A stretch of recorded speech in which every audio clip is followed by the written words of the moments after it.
amigos e amigas, eu sou o Jorge Soruco e este é o Clube FTA, Futebol Trago e Assados, chegando para seu terceiro episódio. Um programa que não é para colorados ou gremistas, mas para ambos. Para homens e para mulheres, para todos que se interessam por futebol, bebidas e gostam de preparar seu assado na brasa. Junto com meus colegas Ricardo Bueno e Paulo Trindade, teremos um bate-papo semanal discutindo assuntos relevantes do futebol. Vamos conhecer mais sobre bebidas, variedades, drinks, aspectos culturais e processos de produção. Também teremos dicas para o seu churrasco dominical, falando de cortes de carnes, facas, preparos, acompanhamentos e tudo mais que puder enriquecer este sagrado momento. O Clube FTA está nas redes sociais, @ClubeFTA. Você encontra no Twitter, no Instagram e no Facebook. Neste programa vamos conversar com o jornalista Carlos Guimarães, coordenador do jornalismo esportivo e comentarista da Rádio Guaíba, doutorando em comunicação na PUC e professor da ESPM Sul. Um pesquisador de futebol, comunicação e cultura, como ele mesmo se define. Bueno, conta pra nós o que vamos ter hoje sobre bebidas e assados. Pois, meu amigo Soruco, o nosso cardápio de bebidas e assados hoje está no mais alto padrão. Não que nas edições anteriores não estivesse. Duas pessoas que sabem muito e sabem tudo em suas áreas de atuação. Para falar conosco sobre os espumantes gaúchos e o seu excelente momento, que já dura algum tempo, diga-se, ninguém menos que a enóloga Maria Amélia Duarte Flores vai estar aqui daqui a pouquinho. E no bate-papo sobre do nosso segmento de assados, o assunto vão ser as facas artesanais. E quando a gente fala em facas artesanais, elas são sinônimo de um nome, Dom Cássio Selaiman. Ele sabe tudo sobre esse assunto e a gente vai descobrir como é que começou a trajetória do Dom Cássio. É isso aí, meu amigo. O Cássio, por sinal, eu conheço há mais de 30 anos. Ele é irmão, inclusive, do Omar Selaiman, que foi dirigente do Grêmio, inclusive. Um sabe de faca, o outro sabe de futebol. Que beleza. E os dois são filhos de um antigo conselheiro do Internacional? Conselheiro internacional, o Osmar Selaiman, falecido. Sintam-se em casa, puxem uma cadeira e vamos começar a conversa. Clube FTA, Futebol Trago e Assados, o mundo da bola com outro sabor está só começando. O mundo da bola, os tragos e os assados. Clube FTA. Bueno, quando a gente conversou a primeira vez sobre um projeto que eu te mandei mensagem, estou pensando em fazer um programa que fale de futebol, que fale de bebidas e que fale de assados. Um dos motivos é porque hoje eu sou ainda um consumidor de rádio, de televisão, de internet. E eu vou te ser sincero, não é porque tu tá aqui, Guimarães, tirando o ganhando o jogo, eu não vejo nada de produtivo em termos de futebol, de comentários esportivos de futebol. E aí foi que a gente resolveu, conversando, vamos tentar criar alguma coisa diferente que tenha profundidade. Eu não quero um programa para ver o pessoal gritando, se xingando, não leva a nada, só ocupa tempo, perdemos tempo, na verdade. E a pauta de hoje é falar do jornalismo esportivo que está aí. Então, por isso que a gente convidou o Carlos Guimarães para poder falar conosco sobre... Perfeito, Suruco. Assim, a gente... nos primeiros papos, lá se vão 6 meses, das primeiras conversas, havia um mesmo diagnóstico. Pouquíssimas opções de qualidade para quem quer ouvir, ou discutir, ou aprender, ou debater com temas que fujam da mediocridade, da corneta simples, até da baixaria em muitos casos, E isso é um problema meio macro, assim. Aí mas não sou só eu que estou ficando chato, estou ficando velho, vou fazer 60, então eu não gosto de mais nada, porque não é geral, é geral. E aí a gente foi percebendo que tem espaço. E aí, Guima, como tu és um estudioso do tema e tu conduz ou participa de um dos programas que a gente considera que se salva, digamos assim, O segundo, eu acho que é o Posse de Bola, porque no Posse de Bola tem uma outra característica em que tu concede espaço, digamos assim, tu faz uma mediação e tu dá espaço para que outras pessoas aportem as suas percepções, Tu faz uma seleção que não é também assim de mega criteriosa, mas de tu mapear quem tem alguma coisa um pouquinho mais relevante, um pensamento organizado e tal, Então, nós te trouxemos aqui por isso, para te ouvir, para saber como é a tua percepção, porque aqui tem uma certa uma saia meio justa, porque tu é o coordenador de jornalismo da Guaíba, né? E a gente tá falando aqui que, tem 2 programas legais lá, mas de certa forma estamos aqui fazendo uma crítica à imprensa, né? E eu queria, antes de passar a palavra, vou te fazer uma perguntinha. O Humberto Eco tem razão quando ele diz que as redes sociais empoderaram aquele cara que ficava ali na mesa do bar dizendo bobagem, mas morria ali, e hoje esse cara virou referência? É isso mesmo? A tragédia... Celebridade, né? Celebridade. Virou celebridade, o cara, que o falastrão aqui. É esse nível de tragédia que nós estamos. Prazer em te receber aqui, Guilherme. Obrigado, gente. Prazer estar participando com vocês. Primeiro que eu falo sobre as coisas, sou coordenador de esportes na Guaíba, né? O jornalismo é uma outra... Uma outra alçada. Já fui de jornalismo, mas é uma outra alçada. Eu não tenho constrangimento nenhum em falar sobre o que eu penso a respeito da mídia, estando na mídia, né? E não tenho nenhum constrangimento de falar sobre coisas que eu mesmo poderia fazer diferente dentro da mídia, mas que não posso fazer por diversas questões. As pessoas têm que entender que não existe uma liberdade restrita, não tem que haver liberdade restrita, e mesmo quando a gente se propõe a ter um formato um pouquinho mais descontraído, a gente tem o nosso limite, né? E o limite não é só uma questão ética, uma questão até de sobrevivência. Então eu não tenho esse problema, não. E sobre o Humberto Eco tinha razão sobre várias coisas, tá? Não à toa ele é um dos meus escritores favoritos, assim, um dos meus pensadores favoritos da história, assim. Tem razão sobre diversas, embora não gostasse de futebol e achasse que futebol é uma coisa menor. Essa aí eu não concordo com ele. Eu vi o post sobre a festa lá no Senegal, né? Ele recadinho era pro Eco. Ele não gostava de futebol. Uhum. Ele achava uma bobagem. Mas eu acho que sim, as redes sociais, elas empoderaram a estupidez, mas tem uma outra coisa que as redes sociais fazem parte. A pessoa não é simplesmente uma estúpida que quer manifestar a sua estupidez. Ela é uma estúpida que quer, naquele momento, um sentido de notoriedade. As redes sociais, elas são usadas para que a pessoa tenha notoriedade. E aí a gente vai por diversos meios. Eu acho que a gente está dentro de uma era que é chamada era do ressentimento. E as redes sociais, elas entregam para quem é muito ressentido com a própria vida, com as próprias coisas que não conseguiu alcançar, com a própria definição do que é sucesso hoje, entregou para as pessoas, para esses ressentidos, a possibilidade, olha só, vocês também vão poder falar para os outros ouvirem e escrever para os outros lerem. Aproveitem, e isso aqui é de graça e é do modo com que vocês quiserem, porque ninguém vai fazer nada com vocês. Tudo é permitido, destilem o seu amargor, porque está liberado. E aí as pessoas passaram a usar as redes sociais justamente para isso. Junto a outras coisas, eu escrevi, a gente está gravando no dia 8, quando aconteceu um fato lamentável de um... eu não sei o que o cara é, podcaster, youtuber, o tal do Monark, que falou lá um lance sobre nazismo, que tem que ter um partido nazista brasileiro porque tem que ter liberdade. O cara é um completo idiota. E aí eu fui catar conteúdo do cara, ele é um completo burro, sabe? Ele é um idiota completo, um cara super mal intencionado, super raso, e quando eu vi ele tem milhões de visualização, e ele ganha muita grana com isso. Então acho que a gente participa de um momento em que me parece que essa notoriedade está acima dos outros valores que a gente aprendeu a construir. Basta ser uma pessoa famosa, te ver um BBB com pessoas que tu nunca ouviu falar, com 20 milhões de seguidores, né?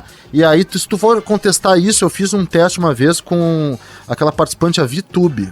Sim. Escrevi um negócio dela e as respostas foram, mas ela tem 20 milhões de seguidores, tu tem tantos mil. Ali eu percebi que a medida do sucesso atual, ela se dá por seguidores e por quanto tu ganha dentro desse meio.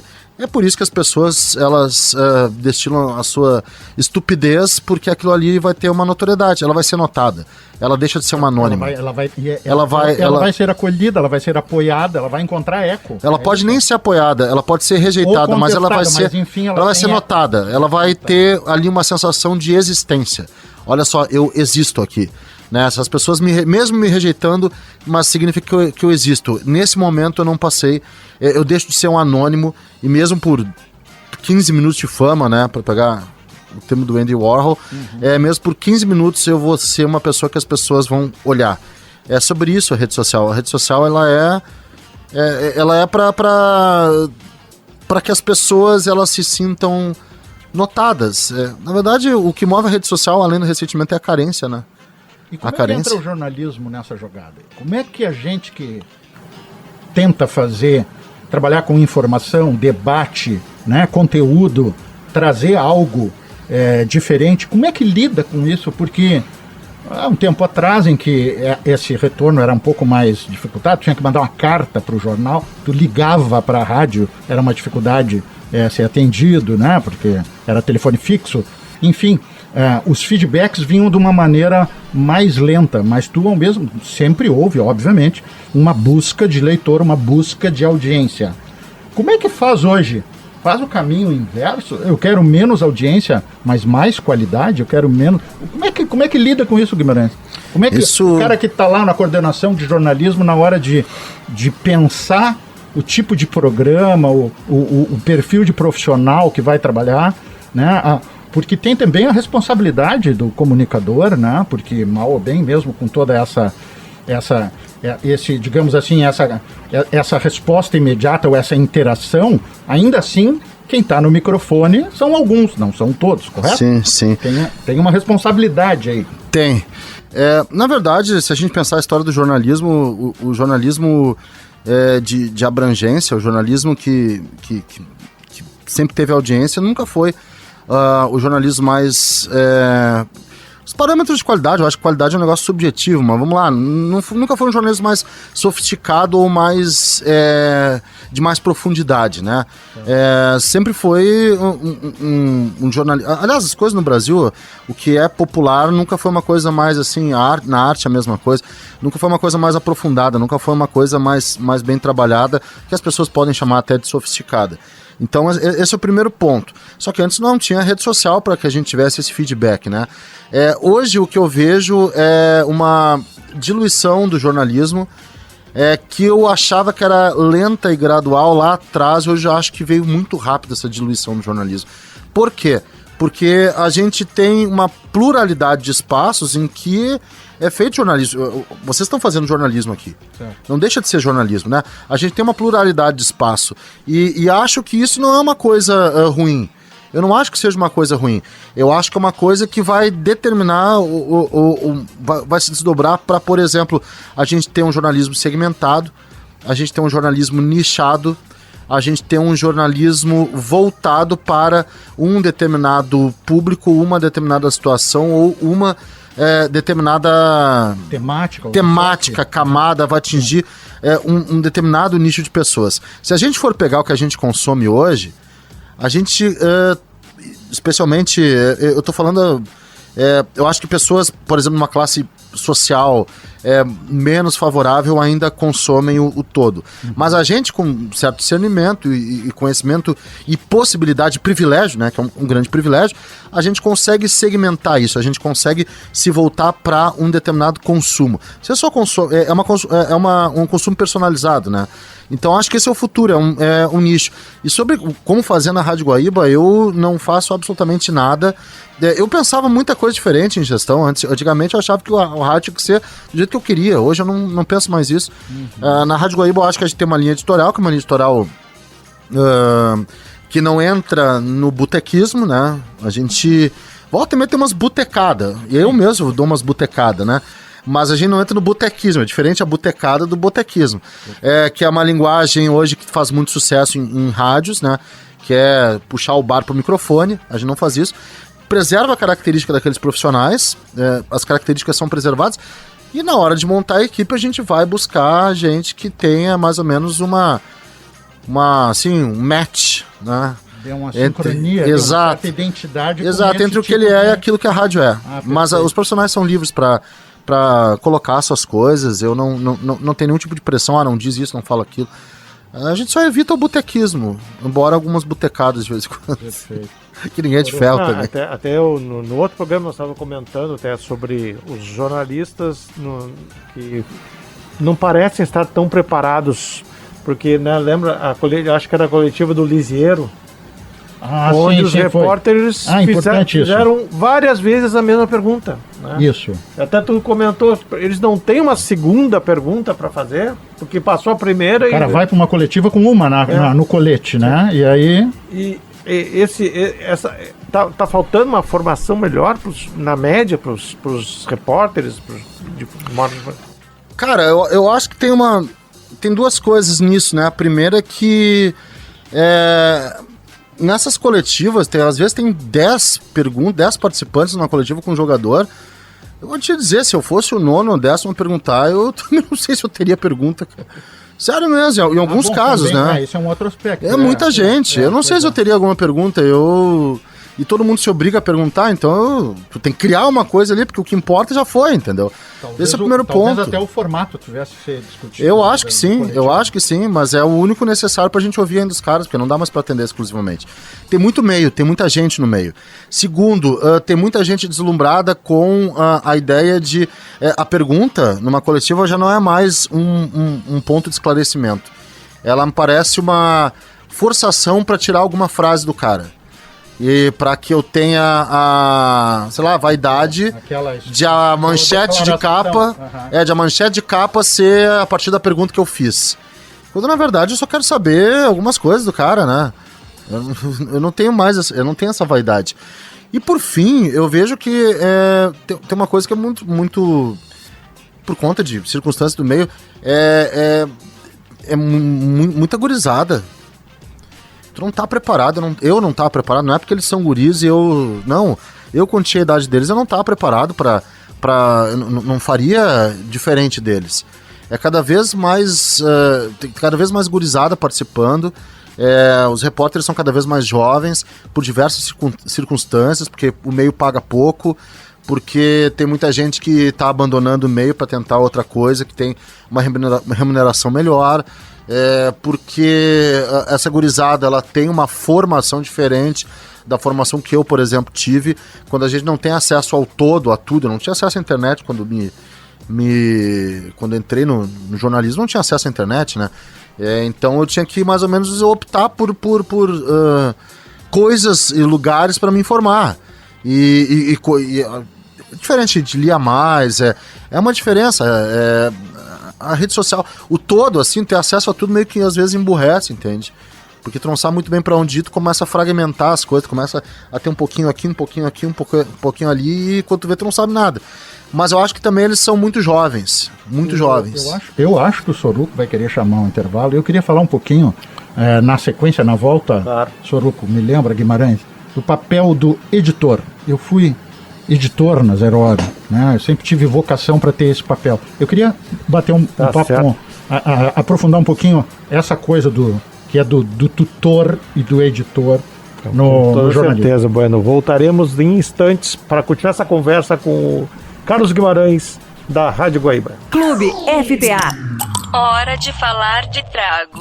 Pois bem, Bueno, a conversa está muito interessante, muito enriquecedora. Mas agora nós vamos falar um pouco sobre bebidas. Vamos continuar enriquecendo, então, vamos continuar enriquecendo. O ambiente.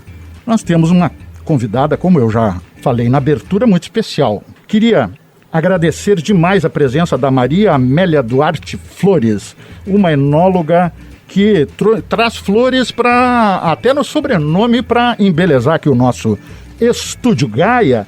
E tem uma coisa interessante, Maria Amélia, eu estava lendo aqui o teu currículo, tu foste secretária de Turismo de Garibaldi entre 2001 e 2002, criaste a tua própria empresa, Vinho e Arte, em 2004. A Maria Amélia, o Carlos Guimarães, ela visitou mais de 1000 vinícolas, então assim, pelo amor de Deus, né? Vamos ver o que a gente vai falar aqui, porque a moça conhece do riscado. Ela é responsável pela marca Vila Matarazzo Maísa, do cineasta Jaime Monjardim, que foi marido da Maísa, não, filho da Maísa. Filho da Maísa. Mas, Maria Amélia, aí eu encontrei aqui que tu és autora não só do Diagnóstico do Enoturismo Brasileiro, que foi publicado pelo Ibravin, mas que tu teria sido responsável pela pesquisa histórica dos 100 anos do champanhe no Brasil. Champanhe ou espumante? Como é que é? Isso aqui tem que mudar o título ou eu estou sendo preciosista porque champanhe só lá na França? Ou isso é... Como é que é? Explica pra gente aí. Bem-vindo ao nosso programa. Muito obrigada pela oportunidade. Agradeço muito você fazer essa leitura toda do currículo, né? Importante, sou temos que 100% valorizar. Garibaldi. Claro. fui assessora na Secretaria de Turismo em Garibaldi, e esse ano eu tive a honra de ser nomeada lá, porque é uma indicação que o setor faz como embaixadora do turismo da cidade. E porque eu vivo essa história, eu sou completamente apaixonada por ela, e que foi por aí que a Peter Longo participou, né, o pessoal na época, de uma palestra que eu estava fazendo sobre a história do espumante, da presença feminina no mundo do espumante. E aí eu trouxe dados para Peter Longo que as próprias pessoas da empresa não conheciam. Até porque os executivos mudam e etc. E daí saiu essa pesquisa maravilhosa de um dos nomes mais incríveis que já existiu no vinho brasileiro. E essa coisa do champanhe e do espumante, como é que é? Então, essa é a polêmica, porque É polêmico? É bem polêmico. Ou é cartesiano, É bem polêmico, que polêmico? está em lei. Não pode alterar. A Peter Longo tem o direito de usar a palavra champanhe, sim, dentro do Brasil, dado pelo STF, Superior Tribunal, né, Federal. O Supremo Tribunal Federal. Supremo Tribunal Federal. Uhum. Tem esse direito. E isso foi nos anos 70, em função de que a Peter Longo inicia a produção de espumante no Brasil em meados de 1912, 13 oficialmente. Certo. A gente tem registros orais e escritos lá que talvez tenha sido muito antes, até porque eles vinham de uma linhagem de imigração diferente, de um pensamento diferente. E nos anos 40, com toda a revolução, a guerra e tudo o que estava acontecendo no Brasil também, a Peter Longo volta a usar a palavra champanhe. Então, nos anos 30, ela tira a palavra champanhe do rótulo, depois ela volta a usar. Certo. Vai ser o primeiro produto brasileiro, sim, primeira exportação de um vinho brasileiro para a rede Macy's com a palavra champanhe, Brazilian Champagne. E nos anos 60, as caves francesas, terminada a guerra, tudo, processam todos os lugares do mundo que estavam usando a palavra champanhe, entre eles o Brasil. E o STF, num processo que durou quase 10 anos, da causa ganha as vinícolas brasileiras, no caso da Peter Longo, a ancestralidade. Certo. Então, a Peter Longo não pode exportar a palavra champanhe, mas dentro do mercado brasileiro ela pode usar. E só ela? Ou Só ela. Só Na ela. época da lei eram 4. Miquelon, Georges Aubert, a Dreyer, mas a Peter Longo pela ancestralidade. As outras, cada uma vai ter um motivo. As outras 3 não existem mais. Parece que uma pessoa está reativando a marca da Georges Aubert, que eu acho muito legal. Mas a Peter Longo hoje até, ela salvou o uso da palavra champanhe nos produtos especiais que contam a história da empresa. Perfeito. Fora disso, nós, mortais Espumante. consumidores, quando nos referirmos a esse tipo de bebida, vamos falar dos espumantes. No caso, a nossa pauta de hoje aqui, os espumantes gaúchos. Confere? Isso, Muito exato. bem. Eu estava te ouvindo agora há pouco no ao vivo que tu fazias. Aliás, eu estou impressionado com a tua produção de conteúdo nas redes sociais. É um negócio inacreditável. Tu escreve muito bem e com muita frequência, né? Eu acho que isso faz parte da, digamos assim, do teu relacionamento e de tu manter o teu público motivado e abastecido. Mas isso é uma janelinha. Eu queria te perguntar o seguinte: para nós falarmos de por que os espumantes gaúchos estão na posição de destaque que estão, e segundo algumas informações que eu tive, o ano de 2021 foi muito bom para os espumantes gaúchos, nós temos que falar uma palavrinha chamada terroir. Confere? Exato. Eu queria que tu explicasse para o nosso pessoal aqui, ouvinte do nosso programa, que porventura não saiba, já tem ouvido falar provavelmente em terroir, mas o que é, de maneira simplificada, o terroir, porque depois tu já vais explicar na sequência o que é o terroir dos espumantes gaúchos. A gente pode ter 2 visões do terroir, uma mais holística, que os franceses adoram, que somente as coisas acontecem naquele lugar pela conjuntura do solo, do clima, da planta e da interferência humana. Então o solo é típico de cada lugar, o clima é também a peculiaridade que vai dar a assinatura, o tempero, a planta que ela vai se adaptando e a mão humana que vem dar o toque de arte, de trabalho, de interpretação desse conjunto. Nesse período da pandemia, que até eu escrevo bastante, que me ajuda a canalizar muito essa loucurada toda que a gente vive, quem vive de viagem, evento e pessoas oscila bastante, então eu adoro escrever, vamos produzir que a gente vai se ajudando muito. É uma catarse, é uma troca que... Exato, que pelo menos renova. é uma troca produtiva. Perfeito. E eu entendi que o terroir é como se fosse uma matriz SWOT de administração. Então, quem tem um clima bom, tá garantido lá como uma força. Quem tem um solo bacana, tá garantido. A planta é uma questão de que ou o tempo ensinou ela a se adaptar, que é o caso das regiões europeias, que a uva é de lá, ou tu vai ter que ter um cara muito bom, uma cara muito bacana aqui na mão humana, que interprete tudo isso e ajuste. No caso do vinho brasileiro, especificamente a Serra Gaúcha, minha terra, ninguém nunca pensou em terroir. O nosso colono que chegou lá e que vai dar continuidade na produção. E se eu for falar de história do Rio Grande do Sul, a gente vai entrar numa janelinha que vai começar nas missões jesuíticas, e aí nós vamos precisar de 3 podcasts. Aliás, né, aproveitando, o nosso programa está sendo gravado no dia 8. Deixa eu fazer essa inconfidência. E ontem, dia 7, foi aniversário de 266 anos da morte do Cepete Araju. Casualmente, estou falando em missões aí, né? No livro Olha dos só. Gaúchos e o Churrasco, a gente fala que as missões foram o início da nossa gauchicidade, digamos assim, mas isso é papo para outro dia. É papo para outro dia, porque eu digo assim, às vezes a gente bate na imigração italiana, como o início dos espumantes, dos vinhos e tal, mas a gente tem conhecimento, alguém pode escutar e dizer, não, tudo começa com portugueses, depois com jesuítas, mas quem consolida a coisa de vez, que é o que a gente tem hoje, são os italianos. E eles chegaram aqui, né, totalmente enganados, eles vieram com muita vontade de trabalhar, construir, fazer as cidades e tal. Ninguém pensou se o solo era bom ou ruim, eles precisavam comer. A necessidade fez eles plantarem coisas que dessem certo ou errado. E, já que a gente falou da família Peterlongo, aí nós temos um gancho de abertura, que eles não vêm com essa realidade triste do colono, eles vêm já com conhecimento, lá da região do Alto Adige, com o sonho de fazer algo que ele estava acostumado a tomar lá, porque ele vem para ser cobrador de imposto e agrimensor. E então, o espumante brasileiro, há 100 e poucos anos, ele é motivo de estudo, que é diferente do nosso vinho colonial, que para o nosso querido agricultor era ter vinho, porque não sabia viver sem vinho. Era meio como ter cerveja lá na Idade Média, que era bebida... Era, né, uma coisa Você assim. mais audaciosa, era como ter água e pão. Como ter água e pão, esse Claro, nível. porque qualquer coisa na vida de um imigrante tinha que ter vinho. Uma ferida, uma gripe, uma doença, um ciclo antropológico de vida, as fases da videira. Por isso que tem tanto vinho com o nome da família. Perfeito. Faz parte do meu avô, do meu pai, da minha avó. Então o italiano não sabe viver sem. E quando ele foi tentando plantar uva, elas morriam pelo clima. De alguma maneira, o nosso tempo aqui voa. Os caras já estão me chamando aqui, nós nem começamos a falar. Mas assim, de alguma maneira, Maria Amélia, os nossos espumantes, eles podem ser considerados um case por essas razões? Exatamente, porque são 120 anos estudadas. São 120 anos que alguém testa variedades e processos. E entende que o nosso terroir é baseado na cultura, na pessoa, e temos sim alguns dos melhores espumantes do mundo hoje. Eu só tenho... me permitir até perguntar se o que você disse que o espumante gaúcho é muito bom, se isso é uma lenda ou realmente é a verdade, o espumante gaúcho... Em termos de qualidade, né? Em termos de qualidade. É muito bom, espetacular, por vários fatores que aconteceram nesses 100 e poucos anos. Então não é uma coisa de ontem.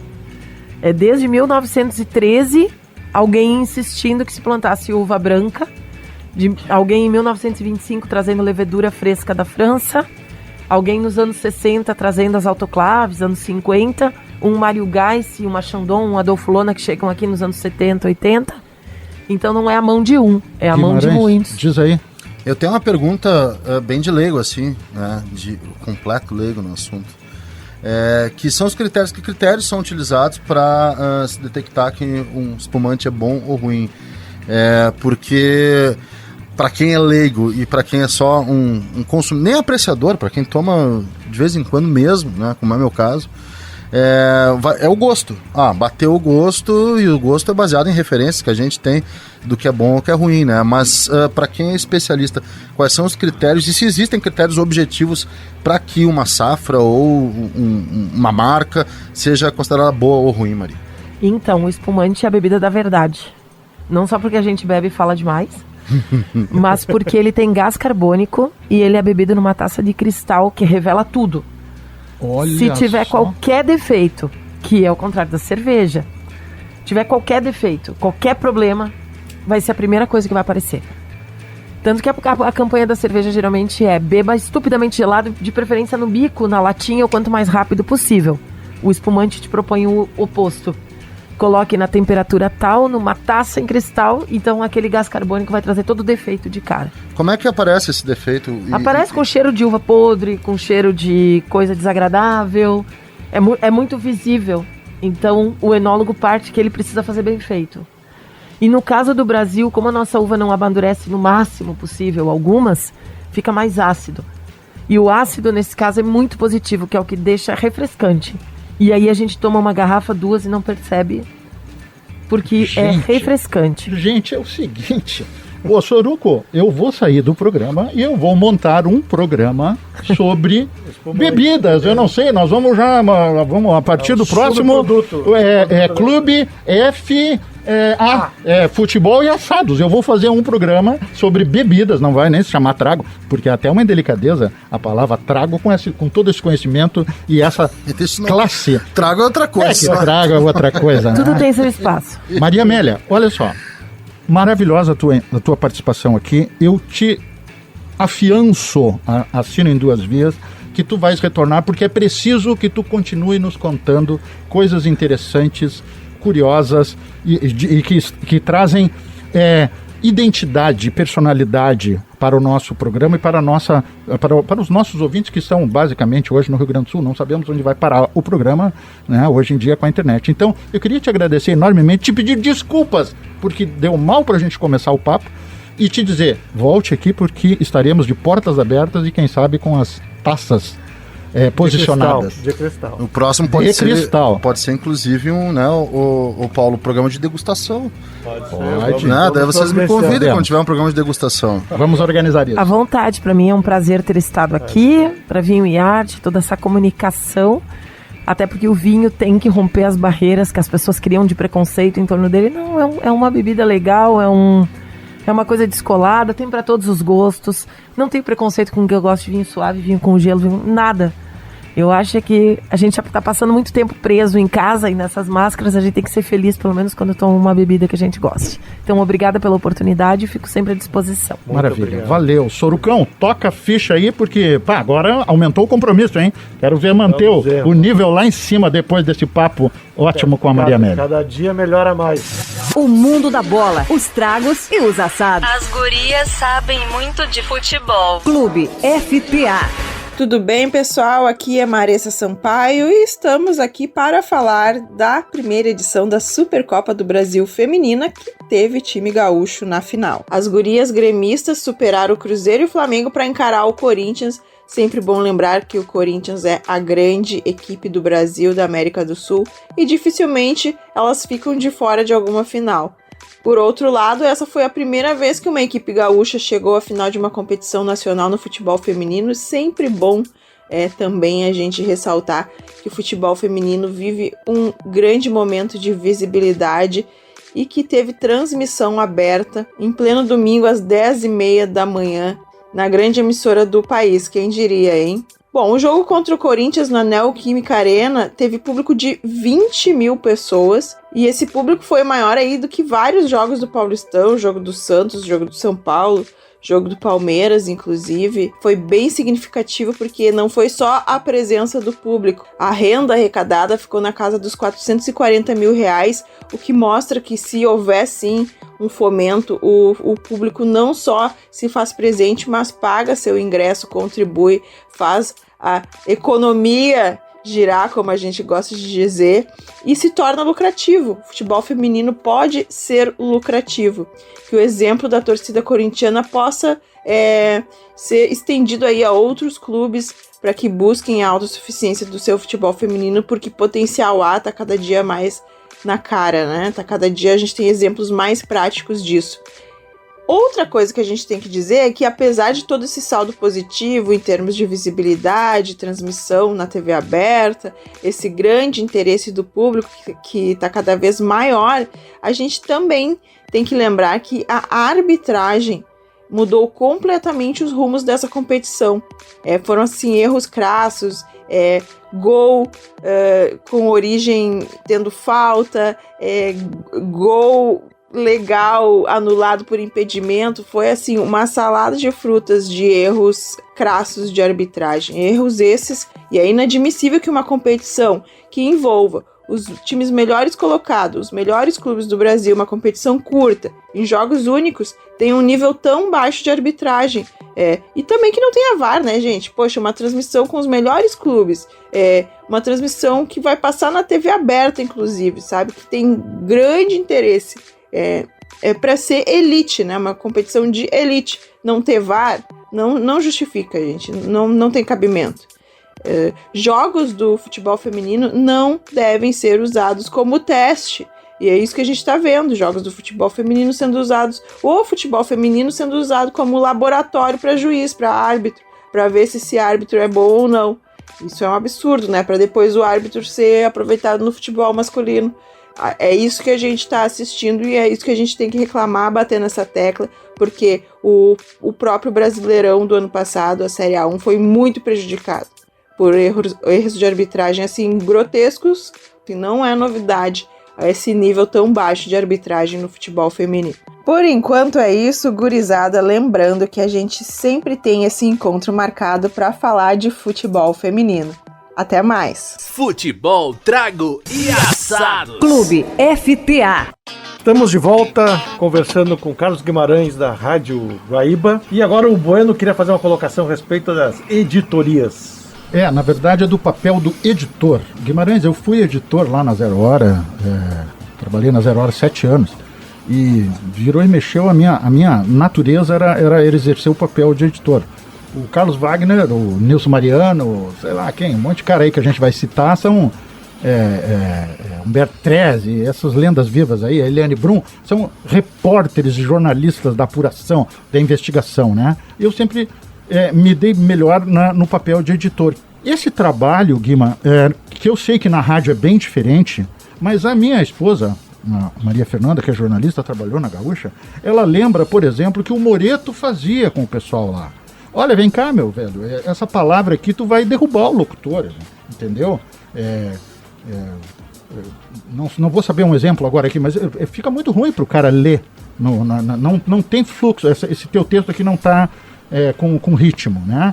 Ou esse tipo de palavra nós não queremos usar. Enfim, Guima, acabou os editores, não tem mais editor em lugar nenhum, não tem mais tempo, e aí junta com isso que tu falou, que é uma radical juvenilização das redações. Porque eu não sou contra a juvenilização, pelo contrário. O Avancini esteve aqui outro dia e falou que ele está aí no Sindicato dos Administradores com a campanha Tsunami Prateado, que é dos sub-50, sub-60, mas ele não quer acabar com a juvenilização, ele propõe uma interação, que é o melhor de tudo. Mas assim, nós estamos diante de uma situação um pouco complicada, né? Que é essa rotina que acabou com o tempo da edição, me parece, e essa juvenilização extremada. E também, isso aí que época é essa aí? No anos 90, final do 90, 2000, por aí, né? Eu tava anos lá. Anos 90. A redação daquela época, eu falo isso com tranquilidade, hoje a redação de jornal, a redação de uma rádio, ela tem 1/3 da galera que tinha nessa época. 1/3. O processo de edição no jornalismo esportivo, ele praticamente inexiste. E eu acho que tem algumas coisas hoje que são fundamentais para isso. Primeiro, tu tem uma redação que trabalha essencialmente, trabalha o jornal, mas trabalha essencialmente para a rede social, onde tu tem que abastecer com conteúdo o tempo todo. O tempo todo. Tu tem que atualizar a tua vida de rede social, as redes sociais e o site tem que estar atualizado o tempo todo. É muita atualização. Então não tem tempo para fazer isso. Essa matéria, que é uma matéria possivelmente de mais profundidade, uma matéria investigativa, ela pertence... a Gaúcha ainda consegue fazer isso com o CID, né? Mas outros lugares não conseguem fazer. Tu não consegue destacar um profissional para produzir uma matéria de profundidade mais fôlego. Né? Uma reportagem, tu não faz mais isso. Então, nessas reportagens, o papel do editor é fundamental. Mas hoje, rede social, é uma revisada e vai. Não tem mais esse papel. No rádio não tem mais. No rádio não tem papel de editor, né? E no rádio esportivo menos ainda.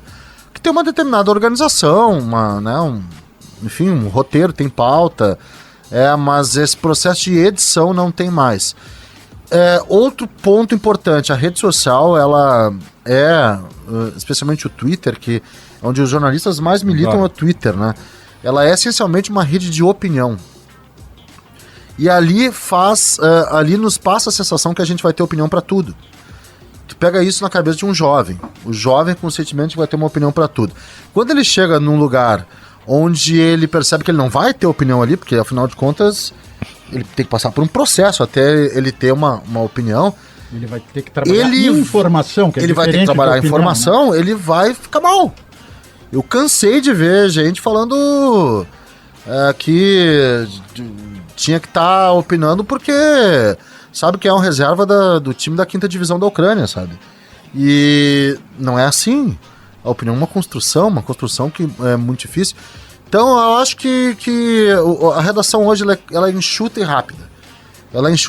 É uma redação de rede social, como é um Twitter da vida, né? Ela é enxuto e rápido. Por isso não tem esse processo de cuidar, revisar aqui, enfim. Amigos e amigas, vamos para mais um breve intervalo e já retornamos com nossa ótima conversa com Carlos Guimarães. Quem sabe do assunto, fala no Clube FTA. Aqui quem fala é Caco Arndt, trazendo algumas considerações sobre o Grêmio, sobre o nosso tricolor gaúcho. De acordo com o nosso desempenho no campeonato, no certame regional, teríamos uma série de considerações a fazer, algumas, ou a maioria repetidas, sobre o time de Wagner Mancini. Acontece que agora o time de Wagner Mancini virou o time de Roger Machado, para surpresa da maioria, né? Surpresa porque não se esperava uma decisão tão radical e tão rápida da lenta direção do Grêmio. O que aconteceu? Wagner Mancini saiu, foi demitido após o empate com o Juventude dentro da Arena e rapidamente Roger Machado reassumiu o Grêmio, né, depois de uma temporada muito feliz na sua primeira estada como técnico do Grêmio, onde, na minha concepção, entregou um time muito bem treinado e com uma mudança radical de estilo para Renato Gaúcho. Agora ficamos curiosos, né, com a nova gestão do Roger, para saber o que vem por aí. Se espera muito trabalho tático, se espera uma mudança de mentalidade na equipe, mas também temos que esperar algumas dificuldades. Pois Roger Machado hoje não tem Juliano, não tem Douglas, não tem Luan, não tem Everton, não tem Pedro Rocha. E não se sabe como esse time atual do Grêmio vai assimilar essa série de mudanças táticas e técnicas que provavelmente acontecerão. Então o grande desafio agora do Roger e o grande desafio da torcida é ter paciência para ver se o Grêmio vai voltar a praticar um bom futebol, que não acontece há praticamente um ano ou até mais de um ano, né, desde 2021. Fica a nossa expectativa. As peças não são muito lá inspiradoras que temos, o Grêmio não contratou, ou contratou, mas nenhuma contratação de peso ou que venha a trazer algum alento para a torcida. Sabemos que Roger Machado necessita de pensadores do time, e a nossa torcida é que os jovens tenham chance, tenham oportunidade, né, de finalmente subir ao time principal, como o Fernando Henrique, né, na volância, que é uma revelação, como o Victor Bobson, que até hoje a gente ouviu falar muito, mas não conseguiu desempenhar o futebol, claro, porque as oportunidades sempre foram muito escassas. Então aguardamos os próximos acontecimentos, torcemos para que tudo dê certo, e torcemos para que Roger tenha amadurecido, principalmente na sua questão da administração do vestiário, né, que foi o caso, o grande problema, acredito eu, da sua saída na primeira participação como treinador do Grêmio. Esperamos que agora, com mais experiência, ele consiga assimilar melhor o vestiário e ter mais voz de comando, né? Sabemos que ele é um estudioso, que ele entende de futebol, que ele sabe os atalhos do campo, né, como o brilhante lateral esquerdo que foi. E agora esperamos que a sua gestão de grupo mude, né, trazendo já o Paulo Paixão, que com o WhatsApp não é uma sumidade, mas sabemos que dentro do vestiário ele tem um papel importante e pode agregar aí para o nosso tricolor gaúcho. Então toda sorte ao Roger Machado e continuamos orando para que o nosso Grêmio melhore de uma vez por todas, certo? Um grande abraço, me sigam no Twitter lá para a gente trocar uma ideia, @cacoarnit, @CACOARNT, certo? Saudações tricolores e um abração para todo mundo. Aqui Anderson Cruz, do Projeto Fanático Colorado, mais uma vez com vocês para falar sobre Inter. E a pergunta tua, mestre Bueno, para mim foi com relação aos 30 dias de trabalho do Cacique Medina, né? E se já dá para ser definitivo, né? Ou ter alguma certeza sobre o trabalho do treinador uruguaio. Eu começo dizendo que é o seguinte, né? Todos nós somos torcedores passionais, inquietos e muitas vezes com pouca paciência, ansiosos para que a gente veja resultados, até motivados também pela fase do Inter que há alguns anos não conquista algum campeonato. A gente sabe que isso sempre acaba pesando, né, nas nossas análises como torcedores. Porém, tem um outro lado também. Quando a gente decide fazer alguma análise sobre futebol, mesmo que seja sobre o nosso time, a gente tem que deixar a passionalidade um pouco de lado e deixar que a razão se sobreponha a ela, né? E 30 dias de trabalho, seja do Cacique Medina ou qualquer outro treinador, eu acho que é muito cedo para que a gente tenha certezas. O Inter podia estar goleando, liderando o campeonato, e mesmo assim não daria para se cravar que é um super time, que é uma máquina, que é o novo rolo compressor. Assim como também, mesmo diante das dificuldades que nós temos visto do time em campo, não dá para se dizer que o trabalho é uma porcaria, que não vai engrenar, que tem que trocar o treinador, que ele não serve, ou que é burro, ou que é pardal.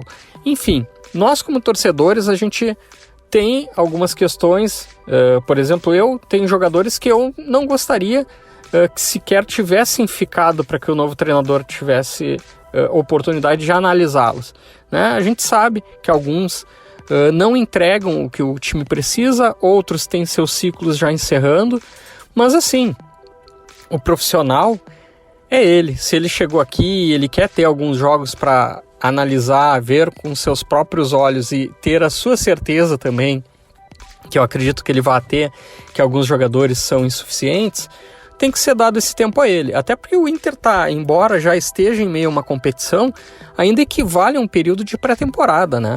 Ainda um mês de trabalho aí, ainda de trabalhos físicos pesados para se chegar lá naquele ápice que os profissionais de preparação física falam, né? Que vai se dar mais lá na frente. Então, assim, acho que a gente tem que ter paciência, também tem alguns reforços por chegar. Eu tenho certeza que esses reforços vão implicar também na saída, não só talvez do time titular, como até mesmo do clube, de alguns jogadores.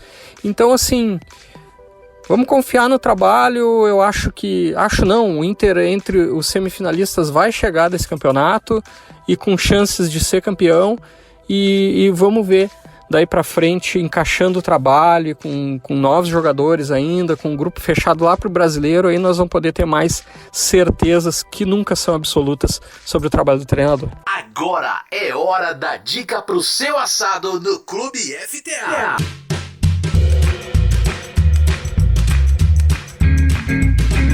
Caríssimos amigos e amigas do Clube FTA, futebol, trago e assados, conforme já avisamos na introdução do nosso programa, o cardápio hoje está maravilhoso no que se trata de bebidas e assados. Se bem que no nosso quadro de assados, nós não vamos falar propriamente da carne, mas de um acessório que tem tudo a ver com o churrasco, é um elemento da nossa cultura gaúcha, desde os seus primórdios, eu diria mesmo a cultura gaúcha, que é a cultura aqui do nosso Pampa do Rio Grande do Sul, Argentina, Uruguai, que durante muito tempo compartilharam saberes.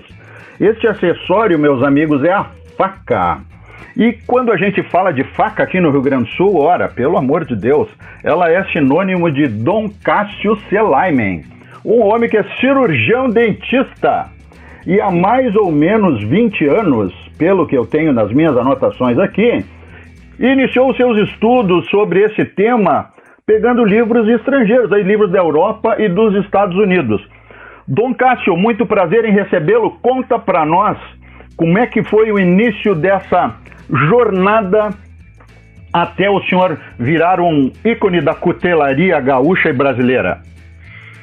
Bom, primeiro eu gostaria de agradecer o convite, meus amigos de muitos anos aí, e é um prazer estar conversando com você sobre um assunto que para mim é corriqueiro, mas ainda é apaixonante, né? Claro. E que é a faca mais gaúcha, né? A faca como um geral, assim, eu acho bacana, porque foi o primeiro instrumento que o homem acabou fazendo, será o último que ele vai largar, e aqui no Rio Grande do Sul faz parte da nossa vida, né? Faz parte da indumentária, faz parte do churrasco de todo dia, faz parte de quem lida no campo, né? Perfeito. Faz parte de quem faz uma comida, mesmo que tu vai tomar sopa, né, de colher, tu vai ter que fazer com uma faca. Então, acho que é um assunto bacana, assim.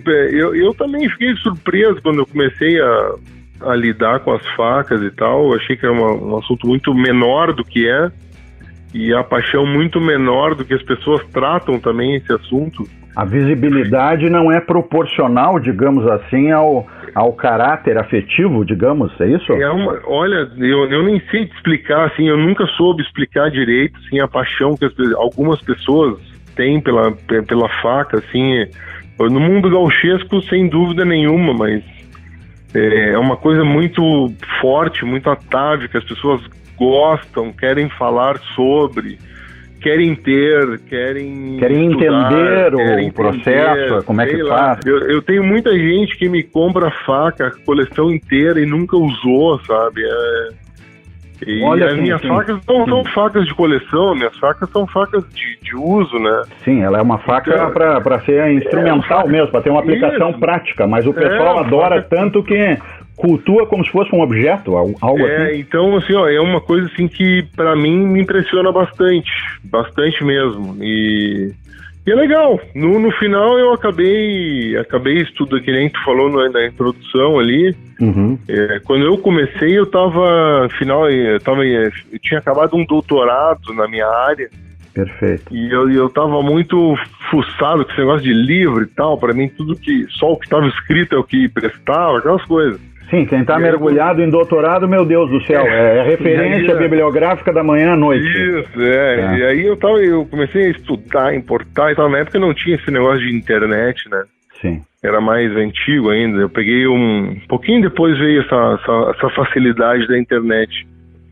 Então, eu acabei estudando muita coisa. Daí vi que aqui no Rio Grande do Sul, escrito tinha muito pouco, não tinha nada. Então eu fiz com o Frederico Aranha o primeiro livro sobre a faca gaúcha. Uhum. E depois eu fiz um outro livro sobre mais os meus modelos de facas, que a gente acabou desenvolvendo muito e acabou influenciando muita gente, muitas cutelarias se influenciaram nos nossos modelos e acabam dando os mesmos nomes que eu batizei. Virou assim como Frigidaire. Virou substantivo. No final acabei, eu no início dei nome porque eu não conseguia me comunicar com as pessoas, sabe? A pessoa dizia assim, aquela faca lá que tem uma curvinha para cá, uma curvinha para lá, não conseguia me comunicar. Então eu comecei a dar nome nas facas, né?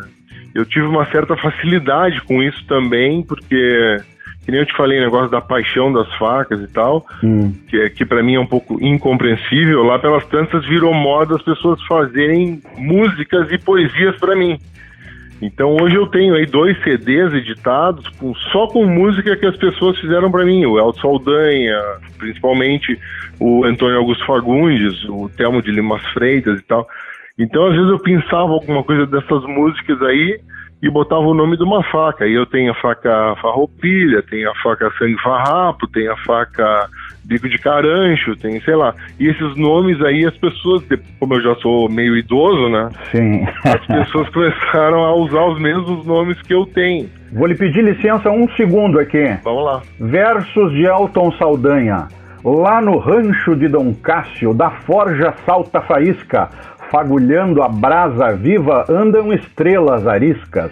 Na forja o aço é dourado, que chega a encandear a vista. Na bigorna ele é moldado com a alma do artista. Coisa linda, hein, Dom Cássio? Deve ser emocionante ler isso aqui, né? E ouvir, né? Não temos aqui a melodia do Elton e tal, mas é bacana, hein? Esse CD tem todo no Spotify, a pessoa pode baixar, no YouTube tem também. É emocionante, eu vou te dizer bem sincero, foi uma vez que eu liguei o rádio e tocou uma música dessas aí. Opa, que legal. Imagino. Aí, cara, tu te sente quase um morto, né? Pô, será que eu tô morto se eu fizer uma... Não, mas é a melhor homenagem que tem em vida, obviamente. Então, é engraçado, né, cara? Mas é bacana. Eu não tenho como te dimensionar, assim, o quanto que a gente já foi, coisas alegres, coisas boas, felizes que me aconteceu em relação às facas, né? Dom Cássio, tem dois elementos assim que eu queria, duas informações que queria trazer para os nossos ouvintes aqui. A gente já está com quase 8 minutos de conversa e nem começamos a entrar nas coisas interessantes. Nós vamos mudar, de faca, nós vamos ter que mudar esse programa. Eu já falei com o Soruco e com o Paulinho, nós vamos ter que aumentar os espaços da área de assados e de bebidas. Uma coisa muito interessante que mostra a relevância aqui do nosso assunto, né, sem querer ser redundante, é que a cutelaria artesanal gaúcha ela foi declarada de relevante interesse cultural. Então, agora em 2021, então não é só a questão da relação do gaúcho com a faca e toda essa história que usava a faca atrás, na cintura meio enviesada e tudo mais. Não, a própria cutelaria em si é um fator cultural, né? E isso eu acho até que também, de alguma maneira, justifica o sucesso de uma idealização sua, que foi a criação da Associação Gaúcha de Cutelaria e da Feira Gaúcha da Faca Artesanal também. Quer dizer, as coisas se reforçam, não está solto no mundo esse assunto, né, Dom Cássio? A gente teve essa felicidade. Na verdade, não foi nada programado, né? Tudo que a gente fez foi acontecendo. Então, eu tive a felicidade de, em algum momento, me juntar com mentes brilhantes aí, que nem o Elton Saldanha, o Antônio Augusto Fagundes e tal. E, num determinado momento, eu falei para eles, olha, a gente precisava fazer alguma coisa lá para os cuteleiros, cara. A gente tá passando um momento ruim e tal.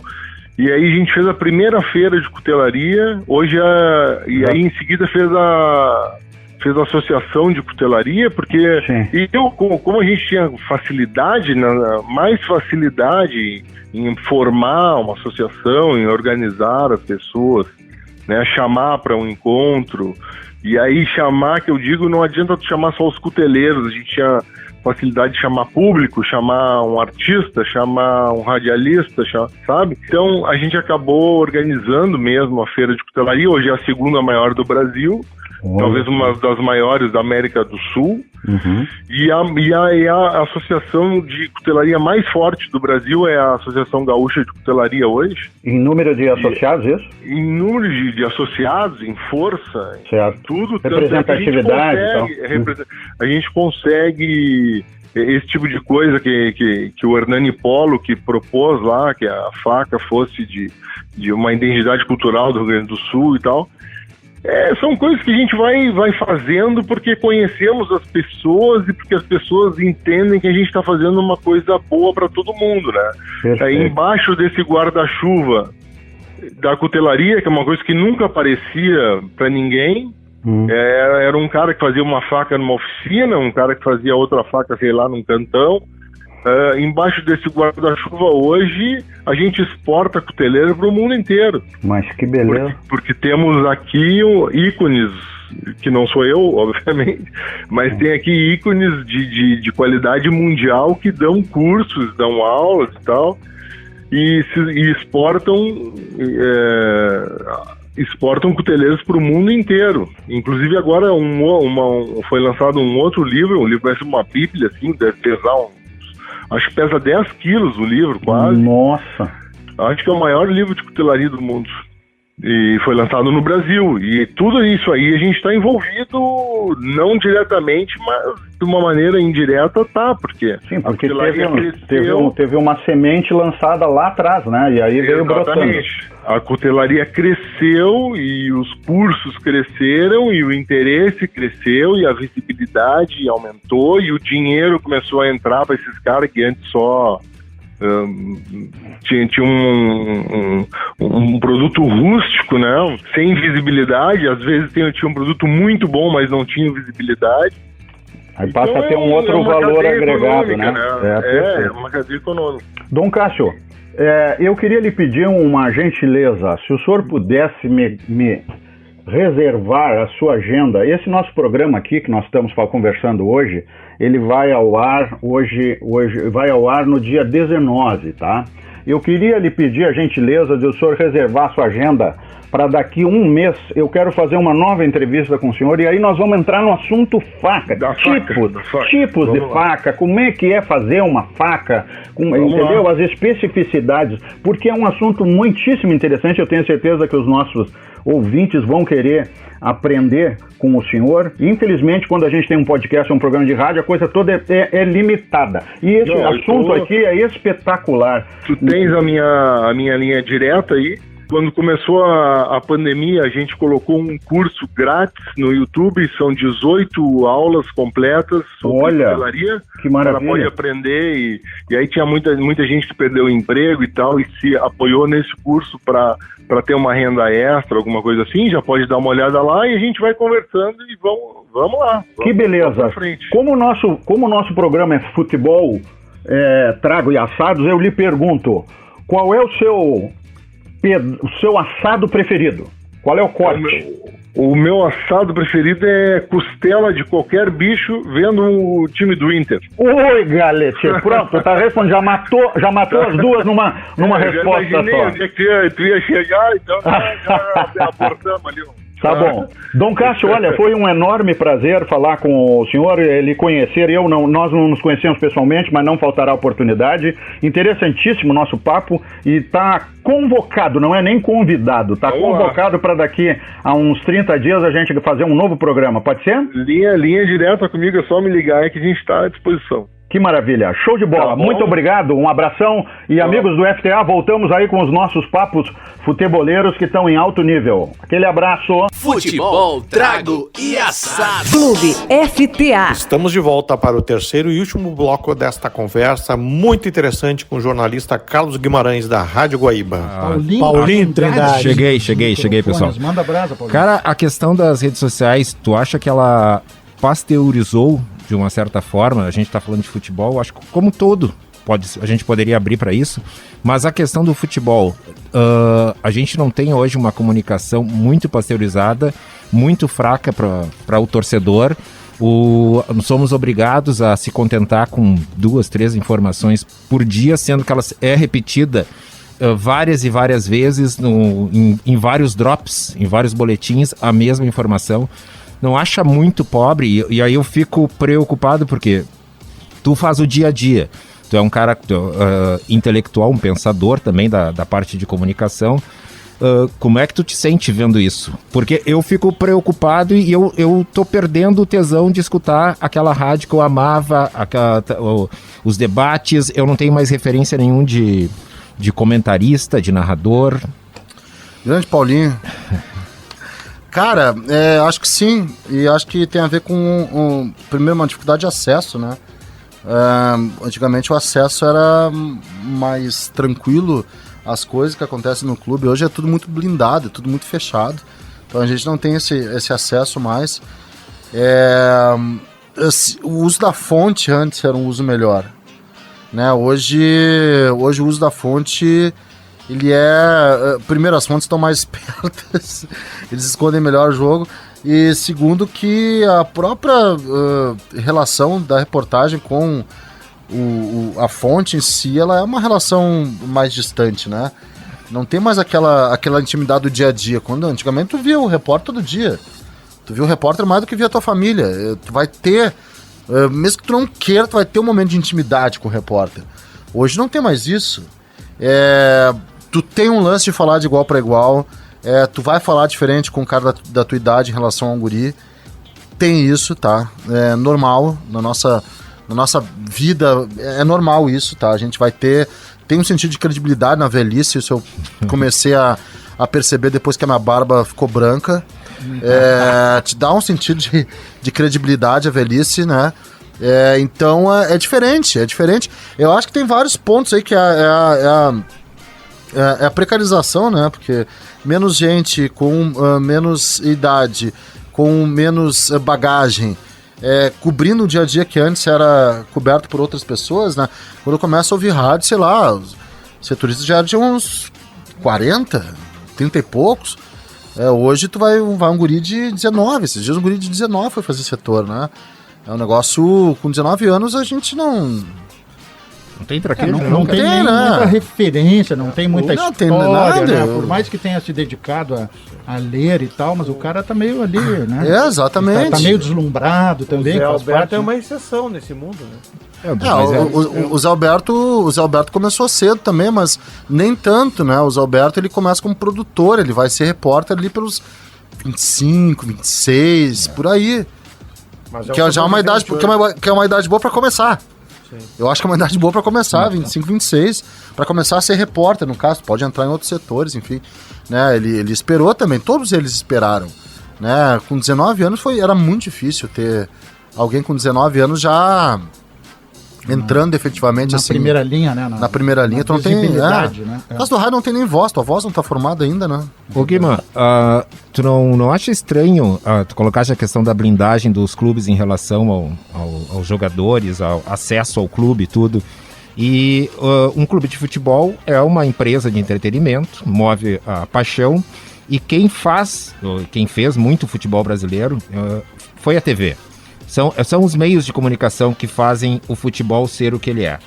E, ao mesmo tempo, os clubes hoje blindam o seu principal ativo de estar na TV, de estar falando com o torcedor, de estar trazendo informações para o torcedor, de abrir, o Grêmio caiu para a segunda divisão, até hoje ninguém achou uma explicação dentro da diretoria para trazer para o torcedor. Eu acho isso uma falta de respeito com o torcedor. O Inter se planejou um ano de 2021 para tentar algum título, deu tudo errado e também ninguém até hoje explicou para o torcedor o que aconteceu. Até onde esse negócio, comunicação que faz o futebol que ajuda a comunicação, dentro dessa pasteurização, dessa entrega de informação ao torcedor, vai?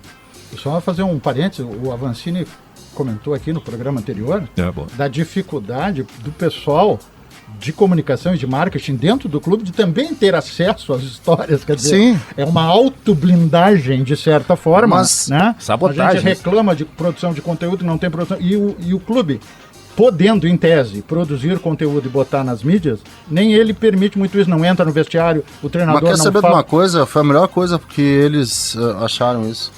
Eles, primeiro, eles têm os canais de acesso deles. O sonho do clube de futebol é ter só mídia oficial. Não vai atrás, é ter só mídia oficial. Ele não quer dar explicação pro torcedor. Eles não querem dar explicação pro torcedor. Eles querem dar uma enrolada, fazer um veja bem, dar uma passada de pano neles mesmos e soltarem do jeito que eles... de acordo com o enquadramento deles, né? Que ninguém seja culpado da... eles vão enquadrar a notícia. Não vão fazer uma autocrítica pública, né? Se eu for entrevistar o presidente do Grêmio, se o colega da Rádio Grêmio, não é demérito pro colega, tá no trabalho legal, eu posso estar no lugar dele, for entrevistar e a gente for publicar, né, vai passar por um filtro, o enquadramento dele com as mesmas perguntas vai ser diferente do meu enquadramento. Eu vou ter enquadramento crítico, possivelmente, e isso eles detestam, tá? O jogador acha que não precisa disso também, porque tem agora as redes sociais deles, onde eles manifestam aquilo que eles querem, e tem muita gente que segue, mas muita gente que segue.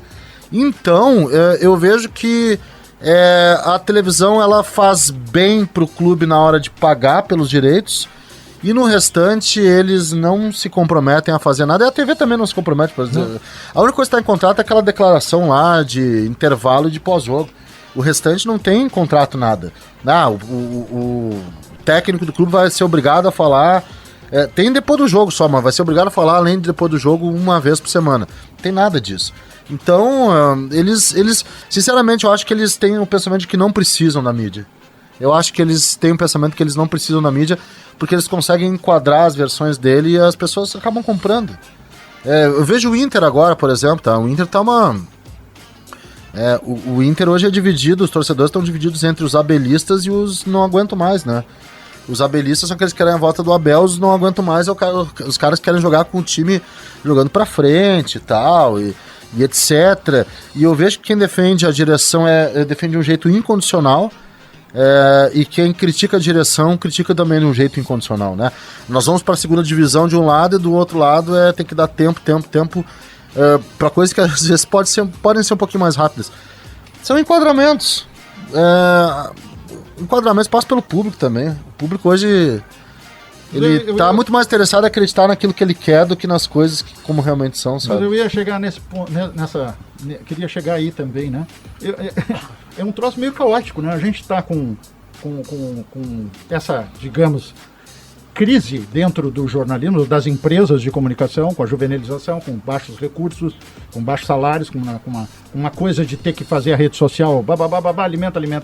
A gente tem um público que quer aparentemente mais falar do que receber informação, ouvir, pensar. Ele quer falar, ele quer ser protagonista, ele quer que alguém reaja e veja que ele existe, como o Guimarães colocou antes, né? E a gente tem alguns dirigentes que, até eu coloquei isso também no nosso outro programa, que a maioria dos dirigentes não sabe muito bem o que fazer no meio disso aí tudo. Os caras dentro do futebol... Isso é um quadro do boteco, né? Exatamente. No boteco a gente não ouve. Não ouve. Quando a gente tá mamado... Né, Acabei de me lembrar, mas vai falando, eu vou me lembrando aqui das... Eu parei de beber porque o dia seguinte é horrível, mas eu já bebi algumas vezes na minha vida, né? Algumas, muitas, assim. Já fiquei, enfim, bêbado. Quando a gente tá bêbado no meio do boteco, a gente não ouve. A gente tá contando história assim alta, a gente só tá esperando o outro cara acabar de contar a história pra contar a minha. Mas teve aquela vez, entendeu? O cara começa a falar, o cara fica assim, ansioso, mas teve aquela vez, uma vez comigo. E comigo aconteceu, sabe? O cara começa. Esse é o espírito que reina, as pessoas não querem mais ouvir, elas querem falar. Então é um cenário de boteco. E cada um fala contando aquilo que enfim, contando vantagem, contando... Então é o espírito do boteco, cara. O futebol, o jornalismo virou um boteco. Mas será que isso vai durar? Vai ter por onde? Assim, porque eu entendo que esteja acontecendo, mas eu não consigo imaginar que isso vá ser, e que isso seja uma, digamos assim, uma fórmula, entendeu? Que isso tenha serenidade. Mas é uma... Onde será que a gente caminha, né? Eu acho... $1 milhão de dólares. Eu não sei, não é uma fórmula, né? É um caos e ainda não teve ninguém assim que observou de uma maneira mais criteriosa para entender o rumo certo do jornalismo, né? Eu tenho, assim, suposições, né? Quem sou eu para dar a solução para o jornalismo? Se eu tivesse a solução para o jornalismo, eu montava uma empresa, chamava Paulo Trindade, que é um grande homem de relacionamentos, a gente enriquecia. É sério? Só vamos explicar essa questão do relacionamento, porque... relacionamentos comerciais, exatamente, profissionais. Profissionais. Então, eu enriqueceria, eu não tenho a solução, não seria pretensioso de achar. Tem posições, assim, sobre eu acho que tipo de rumo deve tomar. Eu acho que é um rumo de segmentar, realmente, e de investir em comunicação personalizada, tá? Ô, Guimar. O On Demand, Paulo, de que a gente já tá, eu não assino mais TV a cabo. Eu troquei a TV a cabo por 6 serviços de streaming. Que dá mais barato do que a TV a cabo. Eu tenho 6 serviços de streaming, porque o que me interessa na TV a cabo é só o jogo de futebol. E agora eu já tenho o jogo de futebol em alguns canais de streaming. Né? O Amazon Prime e o HBO, que eu assino, já estão transmitindo jogos.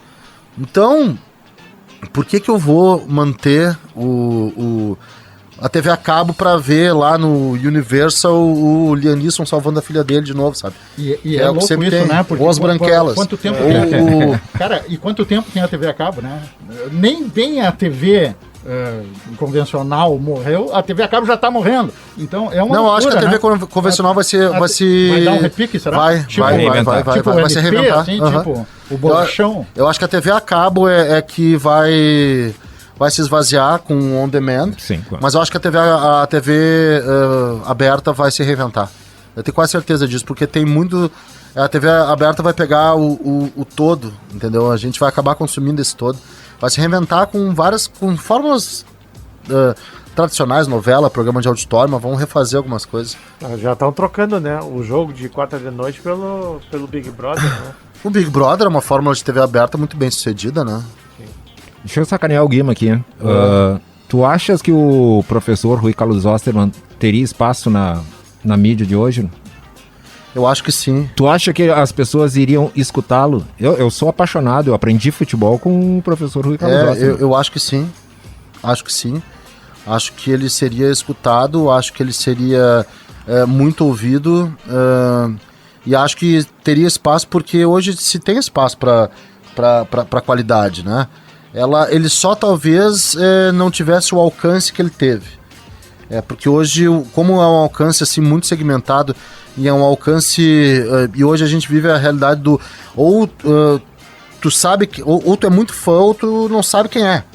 Né? Tem gente que eu não sei, nunca tinha ouvido falar, tu vai ver em rede social 20 milhões de seguidores. Exato. 20 milhões é gente pra caramba, sabe? Eu nunca tinha ouvido falar, sei lá, da Jade Picon. Aí antes do BBB eu descobri que ela já tinha 17 milhões de seguidores. Como? Eu não sei como. Então, como é muito segmentado, eu acho que ele teria sim espaço. Talvez ele não fosse esse fenômeno de qualidade que ele era, né? Mas eu acho que ele teria espaço. Só que para ele ser mais perto de um fenômeno de qualidade, ele teria que não usar a rede social. E ele estaria dentro de sala de redação, será? Ah, sim. sim. Deixa eu fazer uma pequena inconfidência para você sobre o Rui. Gosto muito do Rui, sou amigo do Rui. Tenho o privilégio de dizer, a satisfação de dizer que eu sou amigo do Rui. O Carlos também andou circulando bastante lá, conversando bastante com o Rui. Continua? É um projeto. Eu tô esperando isso aí. É um projeto.